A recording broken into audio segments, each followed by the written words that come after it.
पूर्वी जिले के स्पेशल स्टाफ ने 7 करोड़ रुपए की कोकीन के साथ दंपति को गिरफ्तार किया है। आरोपितों की पहचान दिलशाद गार्डन निवासी जहीर उर्फ आदिल और गुलनार के रूप में हुई है। दंपति को कोकीन मालवीय नगर निवासी उपासना माथुर नाम की महिला उपलब्ध करवाती थी। सऊदी अरब से पार्सल के जरिए कोकीन मंगवाई जाती थी। उपासना के पति शुभम को NIA ने साल 2021 में मुंबई की कोकीन तस्करी के मामले में गिरफ्तार किया था। इस नशे की सबसे ज्यादा सप्लाई पंजाब में होती है, जहां इसे चिट्टे के नाम से जाना जाता है। जहीर अहमद उर्फ आदिल निवासी दिलशाद कॉलोनी दिल्ली, जिसकी उम्र 48 वर्ष बताई जा रही है, वह स्कूल ड्रॉप आउट है जो सार्वजनिक रूप से एक ऑटो चालक है, लेकिन इस आड़ में वह उपासना उर्फ तबस्सुम के कहने पर ड्रग सप्लाई करता है।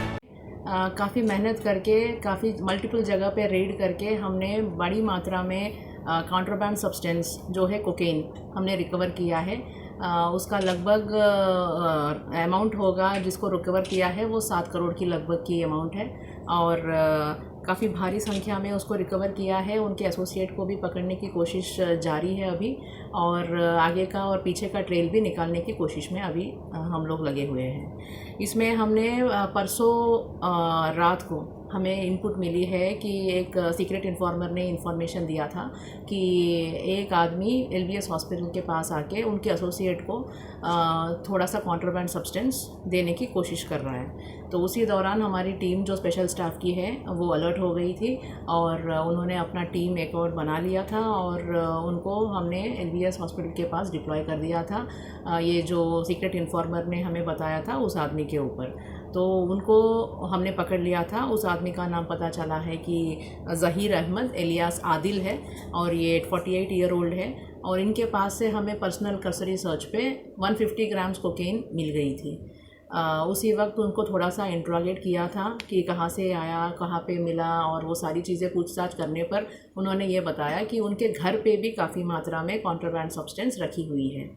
तो हमने रेड उनके घर पे भी किया था जो है दिलशाद गार्डन सीमापुरी के एरिया में। तो वहाँ पे रेड करने के बाद हमें उनके घर से करीब 540 ग्राम्स कोकेन मिला है और 1 किलो कपड़ा, जो कपड़ा जैसे कि सिलाई करने के लिए जो काटते हैं वैसा वाला कपड़ा, उसी प्रकार से कटा वाला कपड़ा था जो सिलाई के टाइम पे जो कटता है और उससे शर्ट वगैरह बना लेते हैं, वैसा कपड़ा मिल गया था जिसके अलग अलग लेयर थे।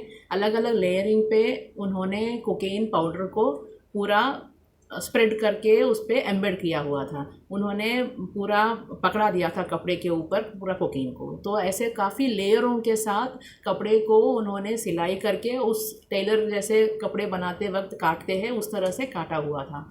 तो इस प्रकार का कपड़ा हमें कम से कम 1 kg का मिला था। उसके अलावा जो कपड़े से जो कोकेन निकाल के उसको ड्राई करके फिर पाउडर बनाने का जो सामग्री होता है, जो इक्विपमेंट होते हैं, वो भी हमने रिकवर किया है। और जो कोकेन उससे निकलने के बाद, कपड़े से निकालने के बाद उसमें फिर एक केमिकल मिलाया जाता है।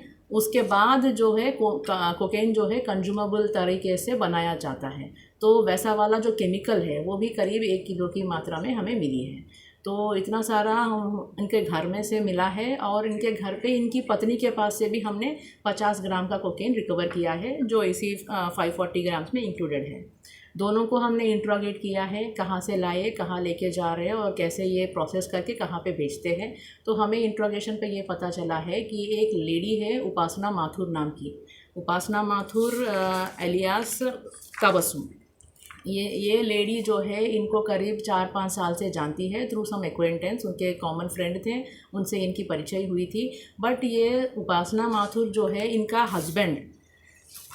हस्बैंड DRI के रेड में पकड़े गए थे जब ये 3000 kg का कोकेन इंडिया के अंदर स्मगल करने की कोशिश कर रहे थे।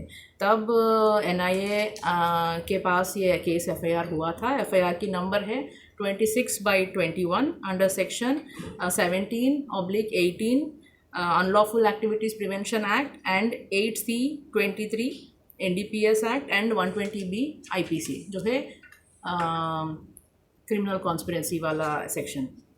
तो इनकी हस्बैंड थे शुभम आर्यनफर, ये 28 ईयर्स के हैं और ये अफ़गान नेशनल थे। तबस्सुम के हस्बैंड है ये और इनको ये NIA के FIR में बंद हुए थे और फ़िलहाल जेल में हैं।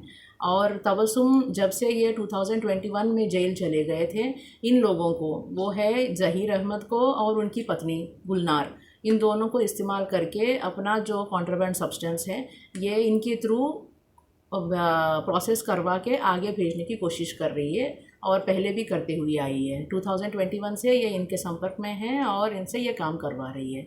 और इनके पास जो सामान आता है ये थ्रू कुरियर या थ्रू पब्लिक जो विज़िट करता है, ये यूजुअली सऊदी के थ्रू रूट होके इंडिया के अंदर आ रही है और इधर कुरियर से मंगवाते हैं या पब्लिक जब आते हैं तो वो उसको अपने कपड़ों के अंदर जिस तरह से ये कटा वाला या हमें मिला है उस टाइप का सामान में ये स्मगल करके लेके आ रहे थे। और यहाँ से वो लेके जाने के लिए फिर पंजाब में सप्लाई है, कोई एसोसिएट आता है इनके पास, उपासना बताती है किसको इनको डिलीवर करना है, ये उनको वहाँ जाके उसी समय पे उसी आदमी को उनको डिलीवर दे देते हैं जो आगे जाके पंजाब में ये डिलीवर करते हैं। ये इनका मोडस ऑपरेंडी है। और अब तक की जांच में ये भी पता चला है कि ज़हीर अहमद जो है, ज़हीर अहमद पहले भी 2005 में चाणक्यपुरी की ITP एक्ट में बंद हुए थे और जब बाहर आ गए ये टैक्सी ड्राइवर का काम करते हैं। लोगों को ये टैक्सी ड्राइवर की तरह ही पता है। हावेवर ये उपासना का भी इस साइड में कॉन्ट्राबैंड को स्मगल करना, उसको प्रोसेस करना, उसको आगे ट्रांसपोर्ट करने की भी काम करते हैं। मैडम ये पंजाब के रास्ते आया है या सऊदी से? सोफार की इन्वेस्टिगेशन में यही पता चला है। मास्टरमाइंड कौन है इस चीज़ के? फिलहाल तो ऐसा लग रहा है कि उपासना का ही इनका लिंक है। तो उपासना जब मिल जाएगी, अभी तो फरार है, तो जब वो मिलेगी तो आगे का जांच उनसे अभी कितने आरोपी गिरफ्तार हुए इस मामले में? अभी 2 गिरफ्तार हुए हैं, ज़हीर अहमद एलियास आदिल और उनकी पत्नी है गुलनार। इसकी टोटल कीमत कितनी है? And when did the police get to the arrest? 2021 से ये उपासना के कहने पर ये इस काम में लगे थे and we have arrested them too. ये सामान जो है उपासना ही लेके आती है इनके घर पे उन्होंने इनको दिया था फॉर प्रोसेसिंग। अभी कितने लोग वांटेड हैं? सॉरी, नाम पता चल गया है। फर्दर उनके ही पास सारा डिटेल है, जिसको डिलीवर करना है, कहाँ पे देना है। तो once she is caught we will be able to. I just want to elaborate. Top story bureau के लिए दिल्ली से रवि डालमिया की रिपोर्ट।